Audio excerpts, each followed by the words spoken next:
Welcome to another episode of the Left of Lansing podcast with Pat Johnston.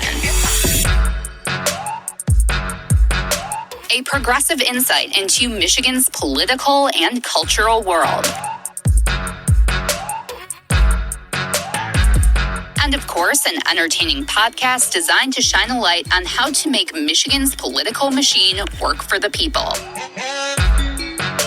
Now, from the Left of Lansing headquarters, located in his attic, here's the award-winning Pat Johnston.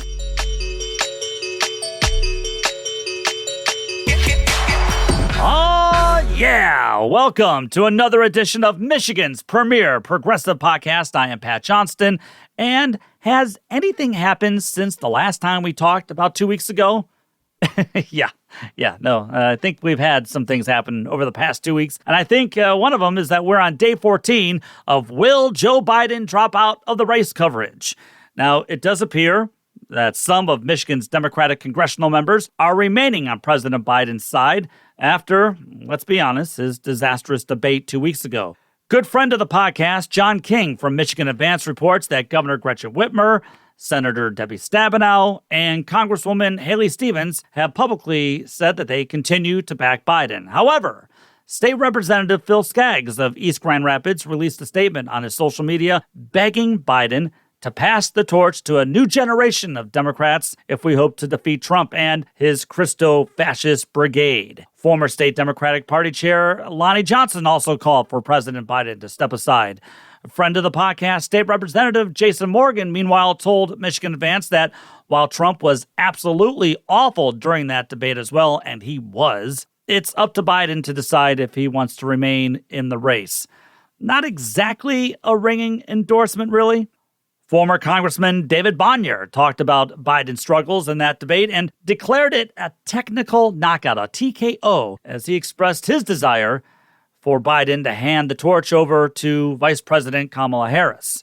Attorney General Dana Nessel used a more indirect approach, I think, when she released a tweet over the weekend describing her support for U.S. women's soccer legend Alex Morgan's decision to not be part of this year's Olympic team, saying, and I'm quoting here from AG Nessel, "I adore Alex Morgan, one of the greatest of all time, but she's aged significantly from her prime playing days and gracefully accepted that in order to win the gold, it was time to pass the baton."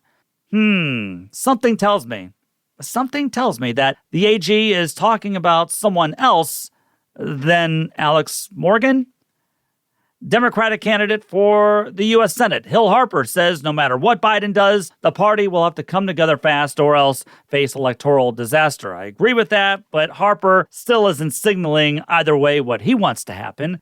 His opponent, Congresswoman Alyssa Slotkin, has been mostly silent on this issue. I thought it was because she was seeing some of the polling or maybe waiting for some extra polling before making a statement. However, as of this recording, Alyssa Slotkin has chimed in with some comments, and this is from the New York Times, and I'm quoting. She said, "Right now, President Biden is behind Trump in all of our polling." The New York Times says she told donors she was running for the seat only because Senator Debbie Stabenow, age 74, was doing a radical thing and passing the torch.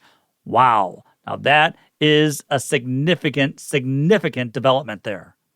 And it makes sense because something has to happen here real soon since Republican frontrunner Florida Mike Rogers isn't all that far behind Slotkin in the polling. In the last poll from the most recent reliable Epic MRA, that was back on June 30th, it showed that Slotkin has a scant 2% lead over Rogers, 2%. That same poll showed Trump with a 5-point lead over Biden. A 5-point lead over Biden in Michigan, everyone. And that poll was taken before the debate. Now, before some of you discount the poll, remember that Epic MRA's final poll of the 2022 gubernatorial race between Whitmer and Republican Tudor Dixon had Whitmer with an 11-point lead, and Whitmer ended up winning her re-election by 11%. So Epic MRA nailed it there. Nailed it. Now, what happened in 2020 when Biden took on Trump in Michigan? Well, Epic MRA's final poll heading into that election had Biden holding a 7-point lead over Trump in Michigan.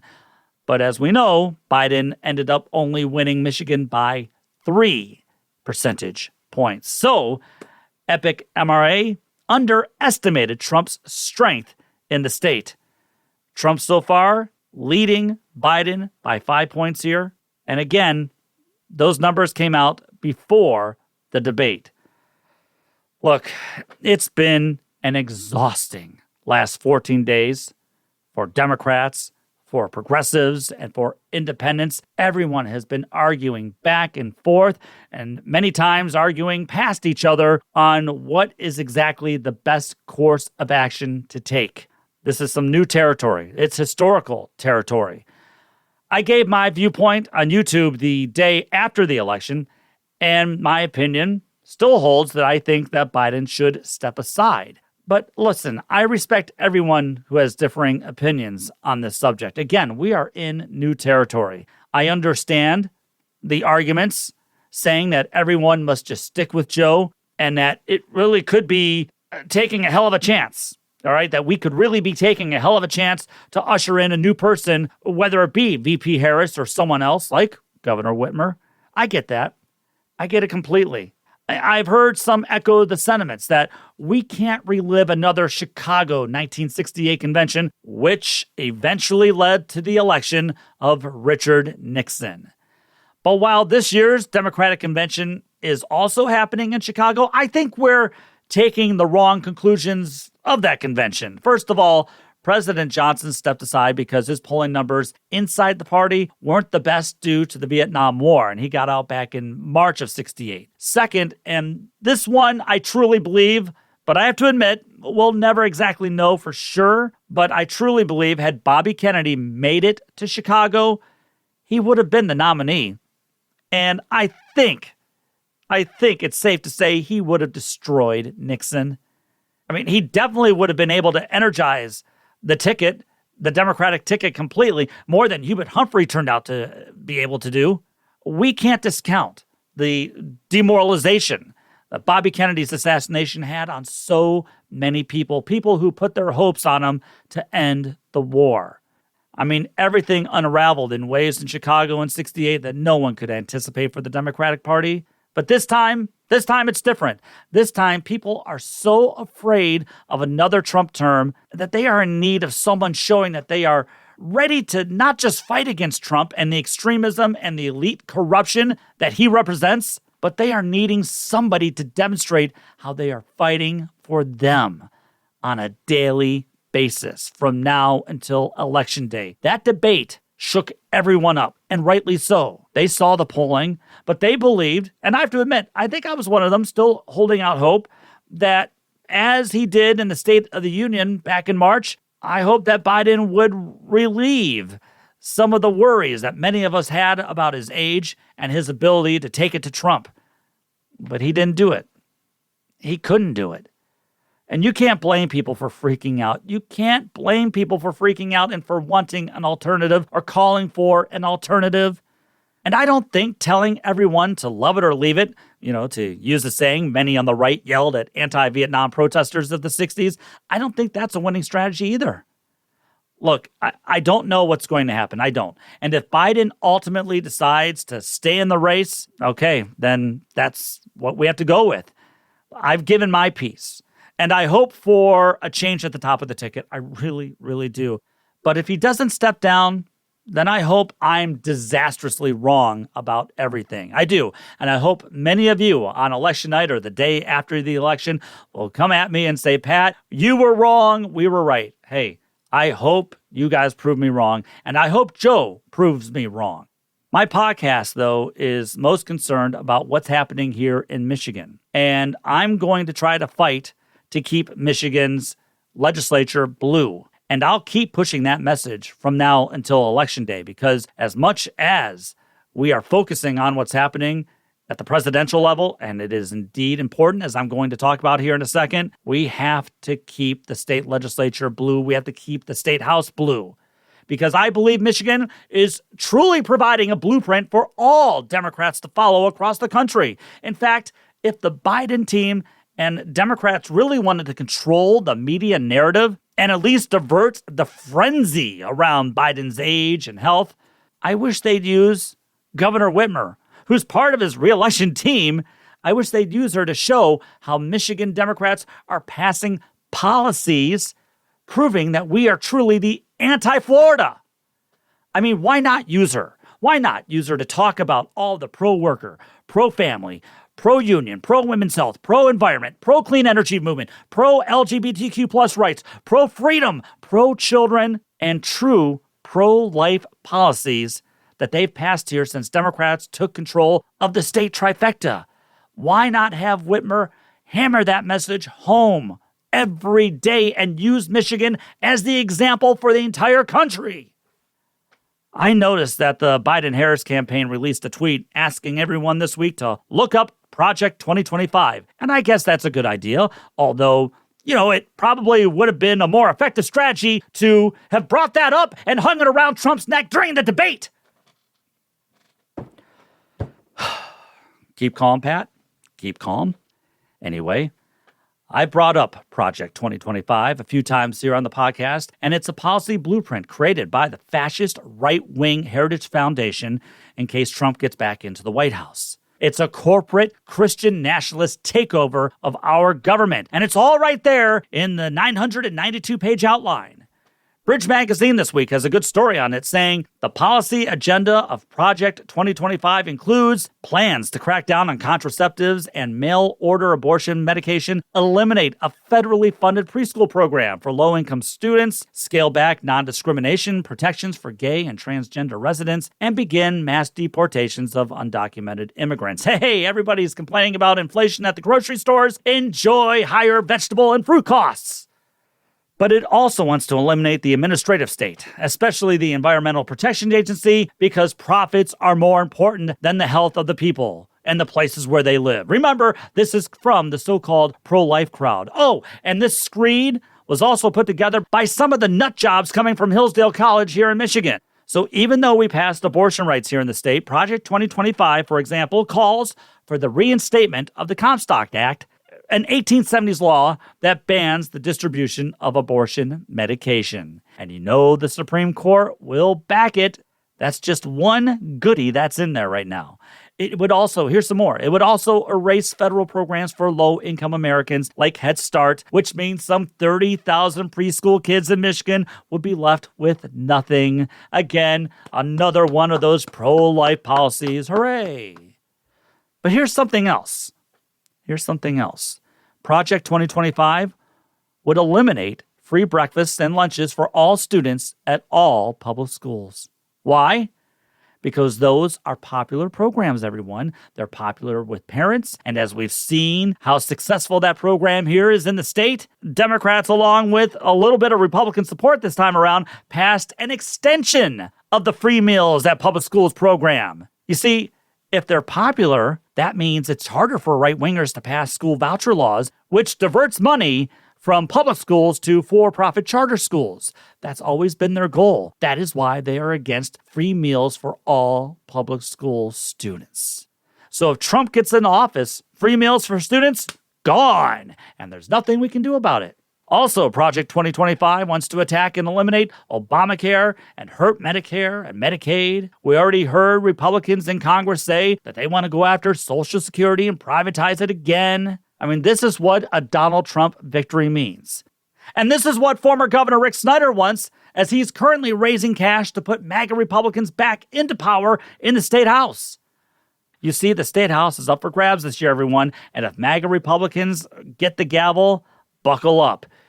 Nothing will get done here. They'll block common sense progressive policies from ever reaching Governor Whitmer's desk due to their backcrap insane beliefs. For example, just this week, Governor Whitmer signed a bill into law introduced by another friend of the podcast, State Representative Ron Chief Puri, that from now on prevents homeowners association agreements from blocking homeowners from making energy-saving updates on their homes, like installing solar panels. So, like Michigan Democrats did when they passed a law allowing farmers the freedom to use their own land for large clean energy projects like solar and wind farms, Democrats believe people should have the freedom to save on energy costs while helping the environment at the same time. Everyone, that's called common sense. Everyone, that is called freedom.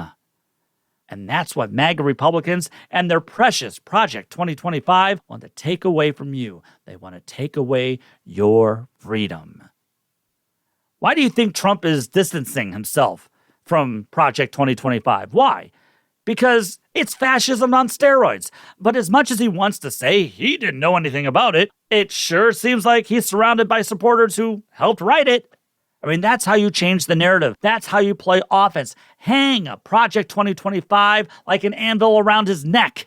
Play offense, Democrats, like Michigan Democrats have been doing for the past 2 years. Follow their example. See, everyone is reacting to their agenda, to what the Democrats in the state here have done, and they are reacting to the policies they passed, most of them good, sound, progressive policies. They are driving the narrative. Republicans always have to react to everything that Democrats here in the state are doing. Democrats in Michigan are driving the narrative. And is it any wonder why Whitmer enjoys strong polling numbers in the state?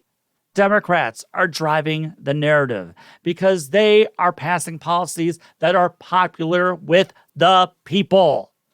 One of those strong, sensible progressives in the state legislature is Democratic State Representative Carrie Rheingans of Ann Arbor. Her district contains both cities and rural areas, and she's been able to get a good handle on what binds people together, what brings people together, what are some of the common interests. And she uses all that information, and she uses all of her expertise and her experiences in her district to help as many families as possible so that they can do well for both themselves and their kids. She's standing by here to talk about her work on affordable housing, affordable healthcare, on expanding democracy across the country and trying to get Michigan to join the National Popular Vote Interstate Compact. Representative Carrie Rheingans is coming up right after this. You're listening to LOL.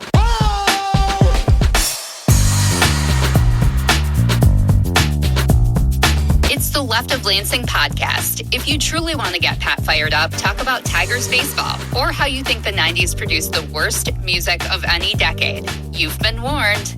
Email him at leftoflansing@gmail.com and follow him on Twitter at leftoflansing. Here's Pat.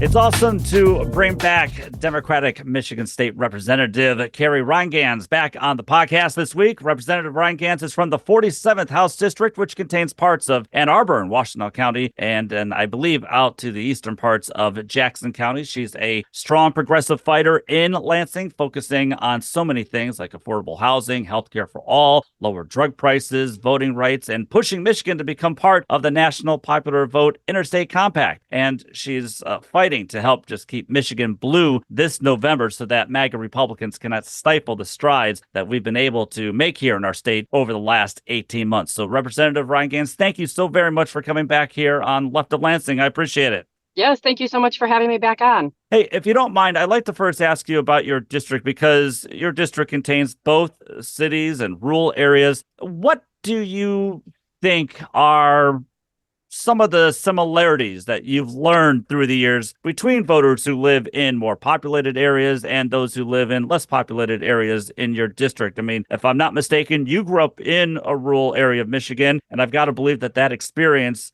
really helps you connect with so many people, you know, in a diverse area of your district. Yes, I believe that former experience also helps me connect with folks all across my district. So it's funny because my great-grandpa Rheingans was actually the Presbyterian minister in the Brooklyn Presbyterian Church, which is part of my district. And he and his wife are buried in the Brooklyn Cemetery. So it's honestly come by representing this district. It was 100 years ago in 1924 that my grandpa was the minister there. So I grew up in a small town, and my husband jokes, he likes to say that I speak fluent Republican, which is true. I do. And I understand where folks are coming from in rural areas. And I would say, and you've probably heard this from a lot of folks, issues that people are top of mind in rural areas are the same issues that are top of mind in more urban and suburban areas. It truly is not surprising that people are most worried about housing, about the cost of living, about making sure that they have health care and accessibility to health care. These are things that people are worried about in both urban and rural areas. I've been talking to some activists in different parts of Michigan, especially rural Michigan, and also some who just want to run for their city government and county government. And I've asked them similar questions, so I'm going to ask you the same. What do you think Democrats or progressives can do better to reach out to rural voters? The data has shown, of course, over the last few presidential elections at least, but many elections, that Democrats have not been doing as well in rural areas. What do you think Democrats can do to reach out to those voters a bit more? Well, I do think it helps for us to show up and to be involved and to make sure that we're listening to folks. I think a lot of rural voters feel a cultural identity in Republican politicians more than they necessarily think through all of the issues that might be facing them. A township supervisor or a county clerk, they have a specific role at a specific level of government. And I think it varies across the state. And people don't necessarily think of the role of their village government or their township government in its role in fixing roads or whatever, as far as when they're thinking of who to vote for. I think it's more of like a cultural feeling of feeling more aligned with Republicans overall. Most voters do think of what happens at the top of the ticket in DC as what their politicians are representing on the local level. So it is interesting to talk to folks and say, well, like your township supervisor really only focuses on a very small, specific amount of things. They're not the one that really makes gun laws or decides what is taught in school. So it's an interesting juxtaposition to talk to folks in rural areas and have them tell me what they're really focused on. And sometimes their local electeds are not really going to be the ones to address those items. You brought up something that others have brought up too, though. The first thing you said, Representative, was showing up. And I think maybe that's where some Democrats for many years have fallen short, is that there are many times in rural districts, people don't even have that option to vote for a Democratic candidate. So just showing up sometimes and letting people know, hey, look, we're out here, we're listening, we want to help you. That's a major starting point. For sure it is. I will say 2 years ago, ahead of my primary, I ended up catching COVID and had to convert from knocking doors face to face to doing phone calls. And I made hundreds of phone calls to people in the rural Jackson part of my district. And a lot of people answered and said, oh my gosh, I didn't even know there were any Democrats out here. I thought I was the only one. It's been really important for me to make sure I'm in my rural parts of my district, along with Senator Schenck, who also represents a lot of the same rural parts of my Washtenaw and Jackson district. And we really try to make sure that all the township supervisors have our phone number. We go meet with them. I've met with the Jackson County sheriff and clerk and prosecutor just to make sure that I know them and they know me. And I think it really helps. I've definitely heard from some of our rural township folks, especially in Jackson County, that they're actually feeling very represented, even though they disagree with me on many policy items. They feel like if they had a question, they could contact us, and they have. And we've been able to help them secure funding and address policy issues. And I think they're pretty pleased with feeling like they're involved and we're involved with their communities too. State Representative Carrie Rheingans is my guest here on Left of Lansing this week. I saw a video that you posted back in 2022, saw it on YouTube when you were running for the State House, and you said something interesting when describing your campaign priorities. You brought up infrastructure, and you said something that, in addition to, of course, when we think infrastructure, roads and sidewalks and internet access, all very, very important, of course. You said that infrastructure also meant health, behavioral health, elder care, and child care. And I thought that was an effective way to say that infrastructure includes those aspects as well as the physical infrastructure needs. What kind of work do you think has to be done to get everyone in the state and across the country, for that matter, to get into this mindset that infrastructure is more than just the physical things like roads and sidewalks? Yeah, so I think this isn't just my own thoughts and talking points. I think the Biden administration really was embracing this early on and is trying to figure out ways to help push this idea across the whole country. This care infrastructure is really important because, we as workers can't do our work if we don't have the internet and the roads to get to work, right? But we also need to make sure that our loved ones are cared for and our workers are healthy and cared for. So how do we make sure that we, have the appropriate amount of elder care, the appropriate amount of child care? How do we make sure that if we are injured at work or if we are sick, that we can get the care we need to help our injury or sickness, or also help us if we are trying to get just up to speed on a regular everyday basis with our health as far as mental health goes. So I think it's very important to think of these because we can't have a healthy, thriving economy if we don't have healthy people. And the way to get healthy people is to make sure we're all cared for while we're working or while we are sick. Representative Rheingans, you mentioned in that YouTube video that I just brought up, you talked about how so many parts of our state's economy suffered through disinvestment, especially here in Michigan. So what would you say to some voters out there who would say, yeah, hey, look, I agree with you. We've got to invest more. But what exactly have state Democrats done with their power to reverse those trends? What would you say to them? Well, one thing that we have done is repealed the retirement tax. So that is helping some seniors in and of themselves. We also have increased the working families tax credit, which helps families with children who are under certain income thresholds in order to retain some money in their pockets. In addition, we're also expanding pre-K, and we've been doing that through our budget process, as well as really working hard to partner with employers to make sure that they're participating in certain childcare programs at the state. We also have funded some organizations that help home-based childcare to expand and grow. It's a business that somebody has to set up all the right business protocols. And so having help with consulting for that, I think, is something that we've been working on for the last couple of years. So I think we're doing little by little, and we've been hearing from our constituents. And, I'm a parent.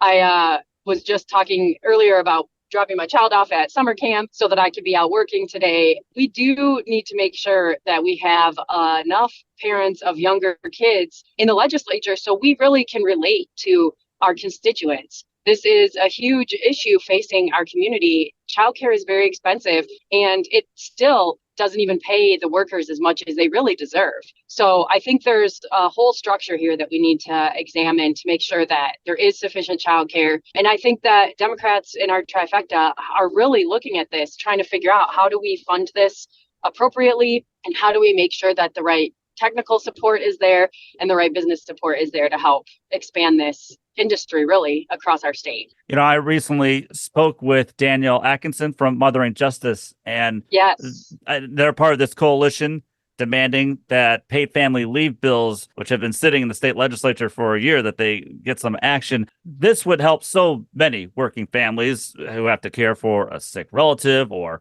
have to even care just for themselves, as you well know. So I know that's an effort that you support. Do you expect something? Are you hopeful to see something maybe happen on those bills when everybody gets back, maybe sometime in the fall? I don't actually know the plans for those bills. I know that I do support them. And when I've been working with partners in both chambers of the legislature, there's a lot of complicated issues to figure out here, trying to really right size the requirements of those paid family leave laws to make sure that there's a certain size of business that has this requirement and that there's certain funding available for businesses to make sure that they can help afford to pay their workers if they are staying home. So I know that we're really trying to get this right as we are working through those bills. And I'm hopeful that we'll see some movement in the fall. And if we don't, that is just another reason to make sure that we work our butts off to keep this Democratic trifecta in effect going into next term. And as you are well aware, only the House is up for election this year. The Senate's not and the governor's not. So we're really where we need to keep our focus so that we can keep our majority in order to make sure that anything we aren't able to finish this term, that we really get a chance next term. I'm going to ask you more about that as we wrap up here on the election coming up, and of course, why it's so vital to make sure that the state house remains blue. I just want to, since I've got you on here, I know that housing is important to you. You know, you've been highlighting the high cost of housing and renting in the state. Michigan is one of the few states, I think, without a cap on the price of renting a home, and with prices raising by the day, that's a hardship for many who are just trying to get by on a day-to-day basis. But you are part of an effort, Representative, to help alleviate that hardship in a few ways. And I was just wondering, since I've got you here, can you talk more about that? Yes, housing obviously is a basic need of life, and we all need somewhere to live. There aren't a ton of states that have caps on rent, but I would like Michigan to be one of them where it is allowed. And right now, the state law preempts local municipalities from setting any sort of caps. And I do think it would be great to repeal that law in order for those municipalities to decide what would work best for them. I live in the city limits of Ann Arbor right now, so our city council has passed a resolution calling for the repeal of that ban on local municipalities deciding their own stabilization policies for rent. So I think it would be a difficult kind of local ordinance to figure out what would work in each kind of municipality. But I think there are cities, Detroit's more than half renters, Ann Arbor's more than half renters. Cities like these really do want this flexibility to decide for themselves what would be appropriate for the residents of our own cities. So I do think that it would be great if we had that capability to decide, our own fate within our own city limits. And it wouldn't be necessary everywhere. So I wouldn't want to make a statewide law that requires some sort of capping, because different communities would require different kinds of solutions. If you had your way and could just wave a magic wand to help fix housing prices all across, not just your district, but across the state, what steps would you like to see get done? Well, I think that in the kind of longer term, we need more housing of all types across different parts of our state. We also need to make sure that there's a little bit of regulation on short-term rentals. I mean, here in Ann Arbor, we're a tourist destination for 7 football Saturdays every year, right? So some people can make enough on renting their house out for 7 football Saturdays to pay their mortgage for the year. That housing sits empty the entire rest of the year. That is housing that families like mine could live in, but nope, they make more money doing that. And so it's a little bit of a weird incentive structure, right? So I think we need to regulate short-term rentals in a different way. I think we need to do some zoning changes across the state. Like in Minnesota, there's some higher density housing zoning by right, which would allow for the development and building of higher density homes for people all across the state. I think we need that here. In the short term, I do think allowing municipalities to put caps on rent increases would really help with the people who are currently living in rental properties. And then I do think we need to figure out a way to have better social kind of capital and public capital for the development of lower income housing. Right now, the incentive structure doesn't make a lot of sense for developers who are trying to get only private capital to do their development. They have to make sure that they make enough money to keep developing, or else it doesn't make sense for them. They're not going to be developing housing in order to lose money when people are renting below market rate. So we do need to make sure that there's public financing available. And I'm proud that the legislature has created the first ever affordable housing fund, and it's ongoing funding from the corporate income tax. And I know there's a push to expand that and make it a larger amount of money. Instead of $50 million a year, $100 million a year is what a lot of folks are talking about, trying to make sure we make that change to allow funding for more social housing and more lower income housing. Is that something that you really could support, increasing that to 100 million, as you just said?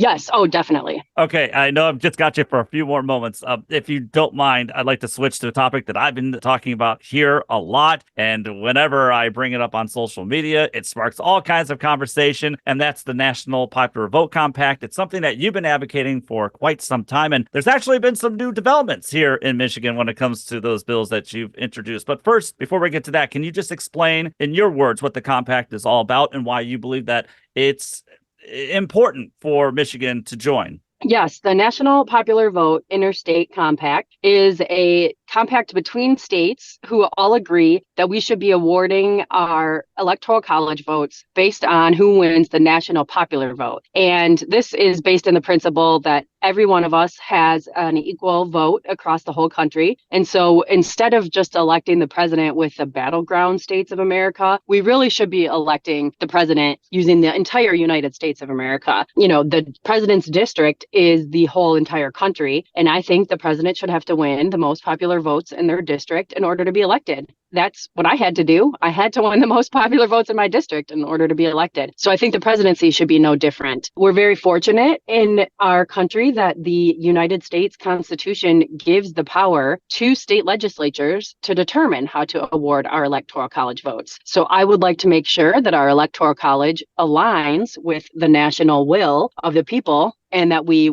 elect our president using the national popular vote. You brought up a great point, because the thing is, we utilize democracy when voting for state house seats or Senate seats or U.S. House and Senate seats. I mean, city council, school boards, et cetera, but we don't do that to elect presidents, and that's just not democratic at all. The founding fathers, as they were trying to figure out how to do the election of the president, they were trying to figure out how to make it somewhat fair, but somewhat logical. And I don't know how they ended up landing on the Electoral College as the logical way to do this. Since elections are administered by states and we had different states, they figured that each state could figure it out for themselves. And I think that we should use that logic of each state adding up our popular votes and then adding them up nationally across the country to see who has won the most popular votes. I mean, this is really important. You'll know that of the Supreme Court justices that are on the Supreme Court right now, a majority of them were appointed by presidents who didn't even win the national popular vote. So the Supreme Court was appointed by people who weren't even aligned with the national will. And we've seen Supreme Court decisions that are not aligned with the national will as a result. So this isn't just about the presidency. This is about the Supreme Court protecting our basic freedoms and making sure that these institutions and even our three branches of government align with the will of the people. How many states have joined? 17? Is that correct? Something like that. There's Okay. 209 votes committed of the 270 that we need. I'm hoping to add Michigan's 15 to that so that we can get even closer to the 270 that we need. Well, I said that there were some new developments that happened here recently. Is it possible these bills will actually get a vote on the House floor by the election, let's say? My goal is for us to have a vote on the House floor before the election, and I'm working on that and staying on top of, being persistent about asking about that. So I do hope that we'll have a vote before the election. It would be nice to have it go through both chambers before the election. I do think that doing this in lame duck is going to look like we're responding to the presidential election this year. And I'd really like us to get this off our plates before that so that it is not looking as if we're just responding to an election. That's a great point. Great point. And finally, speaking of elections, Democrats have a slim majority, of course, in the state house. And while the election, of course, is pivotal in terms of national politics, it's especially important for millions in the state who are working hard to keep the state house blue for the next 2 years. We know that there's some big money being raised by Republicans, such as former Governor Rick Snyder, who wants, the out-of-touch extreme right-wing MAGA Republicans to get the House gavel. And I think that's in part because he's tired of seeing what Democrats have been doing here to erase his so-called legacy by passing some common sense legislation. But what will you say to your constituents while campaigning this fall on why it is so essential that Democrats retain control of the House and thereby the state trifecta? Well, we've made a lot of great progress this term. And if we want to keep that progress going, we need to maintain this trifecta. Things like school lunches and school meals for kids in public schools, that only was possible for the first time through a Democratic trifecta. If we want to keep that going, we need to make sure that we have a trifecta going forward. And if we want to keep pushing for common sense safety, gun safety regulations, if we want to keep making sure that our elections are secure and voting rights are expanded to every corner of the state, we need to make sure that the Democrats maintain our trifecta. And if we want to protect our other basic freedoms, like our reproductive freedoms, we codified and passed other laws that help support abortion access. But in addition to that, we've also passed laws improving our surrogacy process in Michigan. We've also passed laws to protect in vitro fertilization in Michigan. And these are things that are under attack across the country, not to mention prescriptions such as contraception and other birth-related reproductive health issues are things that we've really worked hard to protect in Michigan. And I think we don't want to go backwards on any of those, especially since things seem to be going backwards a little bit at some other states. That is true. Democratic State Representative Carrie Rheingans from Ann Arbor. If people would like to find more information about you, or if they'd like to donate to your campaign or help you out, what should they do? Well, you can find my official website for being a representative at reprheingans.com. That's reprheingans.com. And if you'd like to look at more campaign side items, you can go to carrierheingans.com and you'll find links to donate. If you're in my district, you can request a yard sign and you can help volunteer. My campaign team, we are recruiting folks to go with us to help defend and flip some of our fellow House seats, especially Southeast Michigan, but we'll be traveling all over the state this summer. Outstanding. Representative Rheingans, thanks so much for coming back on, and thanks for bringing common sense solutions to the table to help the common good. You are one of the reasons that Michigan is, in my opinion, making a turnaround here, and we need people like you in Lansing fighting for the health and economic freedoms for all Michiganders. So thank you so much. Thank you.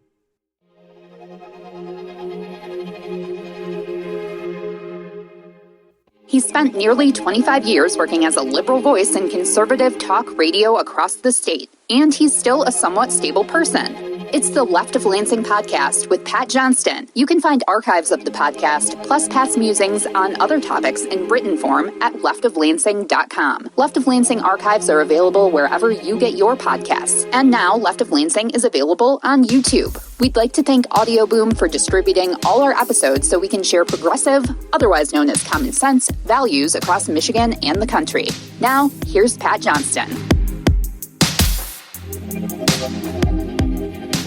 Representative Rheingans mentioned something Democrats also passed, and I forgot to mention it in the opening segment, and that's common sense gun safety laws like safe storage, expanded background checks, and red flag laws. Speaking of which, the Detroit News had a story about Michigan's new red flag law this week, and it says at least 114 extreme risk protection orders have been used to remove the firearms of individuals believed to be a risk to themselves or others since the state's red flag law went into effect last winter, according to data by the Detroit News. And the news says that a vast majority of those were requested by law enforcement. So you see, we were kind of right when we said that police would like having this tool at their disposal. It's about saving lives. And that's what police are trained to do. But of course, when it comes to the gun violence epidemic in the country, more must be done. Over the holiday weekend, Michigan suffered its worst mass shooting in history when 2 people were gunned down and 19 others were injured during a block party on Detroit's east side. So far, no arrests have been made. So, yes, congratulate Democrats for getting something done after the school shootings that we experienced in the state, but realize there's more to do when it comes to gun violence in Michigan and across the United States. Here's this week's Left of Lansing Last Call. So this week I visited my neighborhood Rite Aid pharmacy for the last time before it closed down. We've been a customer there for at least, 2+ decades, and the pharmacist and workers there did so much for us. I mean, I just had to pull up to the drive-through window. They saw me, they knew who I was, and they just bring my prescriptions to the window without even having to ask me my name. They helped give me my flu shots and COVID shots and boosters. They were there for the community. They did good work. But every Rite Aid store in Michigan is now closing. So when I went to pick up my last prescription there this past Monday, I apologized to the worker who waited on me. And she appreciated that, she did, but she was visibly sad. And she said that others in her family were experiencing the same thing in other areas across the state. She and her fellow co-workers are now out of a job. They're out of a job by now. As many of you know, Rite Aid closed up all of its Michigan stores and a chunk of stores in Ohio. Customers are having their medications and records shipped to Walgreens, or if you live where I do, where the Walgreens across the street is also closed down, everything is being shipped to Meijer. Rite Aid filed for bankruptcy last year, and as the Detroit Free Press reports, that's due to declining sales, mounting debt, and a lawsuit that it may have contributed to the nation's opioid crisis. But there's actually more to it than that. As the Ohio Capitol Newsroom reports in a big story this week, Rite Aid also suffered from pharmacy middlemen known as pharmacy benefit managers, or otherwise known as PBMs. The Federal Trade Commission unveiled a preliminary report this week describing how these large PBM middlemen, which include CVS Caremark, Express Scripts, and Optum Rx, is part of a much larger corporation that also owns a top 10 health insurer. They also own pharmacies, doctors' offices, and other links in the healthcare chain. And the report says that these three big PBMs, they get to decide which drugs are covered. They get to create pharmacy networks, and through this opaque system, they decide how much to reimburse pharmacies for the drugs they dispense. I mean, isn't that wonderful? Sounds like a wonderful, wonderful system. What could go wrong? The three biggest PBMs together are handling nearly 80% of prescription drug transactions on behalf of insured Americans, the FTC report said, and the largest six PBMs manage nearly 95% of all such prescriptions in the U.S. Everyone, this is driving out competition in the market, which of course leads to higher prescription costs for all of us. And here's another scary part of the report. It says all three of the biggest PBMs operate mail-order pharmacies for expensive specialty drugs such as cancer medication. And they often encourage, if not require, patients to get their medication from them. That has resulted in PBM-affiliated specialty pharmacies controlling some 70% of sales in that class of drugs. Wow, I mean, the system isn't working, everyone, and it's driving out competition as these PBMs offer higher reimbursement rates to their pharmacies, while non-affiliated pharmacies have to pay higher costs. We're witnessing how that's hurting my rural town and also rural towns across the country, as 10% of pharmacies in rural areas closed in the past decade. I mean, this is not how capitalism is supposed to work, at least I didn't think so. Representative Rheingans last year proposed a bill that helps protect people who use copay assistance funds to pay for their medicine. You see, insurance companies and these PBMs are using some tricky math. Wasn't that what George W. Bush once said? Tricky math to stop patients from using their copay assistance funds towards their deductible, which ends up costing patients even more, which is exactly what these PBMs want. Representative Rheingans' bill, I don't believe, has passed yet, and I'm hoping after all of these pharmacy closures across the state due to greed, that Democrats will get cracking on it when they return this fall. Again, it's a no-brainer, and it will help some people at least, especially those who desperately, desperately need it. And see, people like Representative Rheingans are doing their best to try to help people. Wait. You think MAGA Republicans are going to do anything about this if they get into power? You know better. You're listening to the Left of Lansing podcast. The music you're hearing is by Wander Beats. To hear the latest project, check out Space Leopard on your favorite streaming site. Now back to our favorite progressive voice in Michigan. It's Pat Johnston.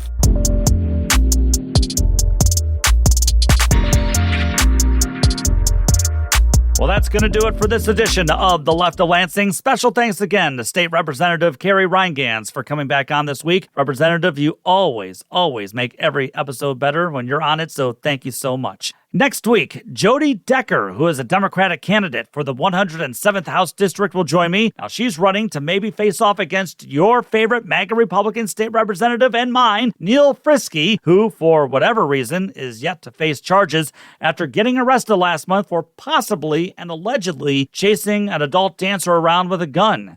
That's who's representing that district, which includes Charlevoix. But while that's happening, Jody Decker is running to bring back some sanity and some common sense because she, like many of us, want to just help people. and help people, especially in her district. So she's my guest next week. Don't forget to subscribe to the podcast, and don't forget to subscribe to me on YouTube as well. Listen, subscriptions really, really help out, and it helps me get the message out to as many progressives and progressive-minded people out there, especially across Michigan and across the nation. So thanks again for listening. Let's see what happens next week, and let's see what next week will bring us. Until then, remember, stay on offense and take the battle to them. Thank you, Michigan! The Left of Lansing podcast was produced by Pat Johnston, written by Pat Johnston, researched by Pat Johnston, edited by Pat Johnston, and hosted by, yes, Pat Johnston. Technical assistance by Dr. Heather. And thanks to our good friend Kirsten for the awesome podcast logo. Remember to visit leftoflansing.com for more news and information. Thanks again for listening to the Left of Lansing podcast.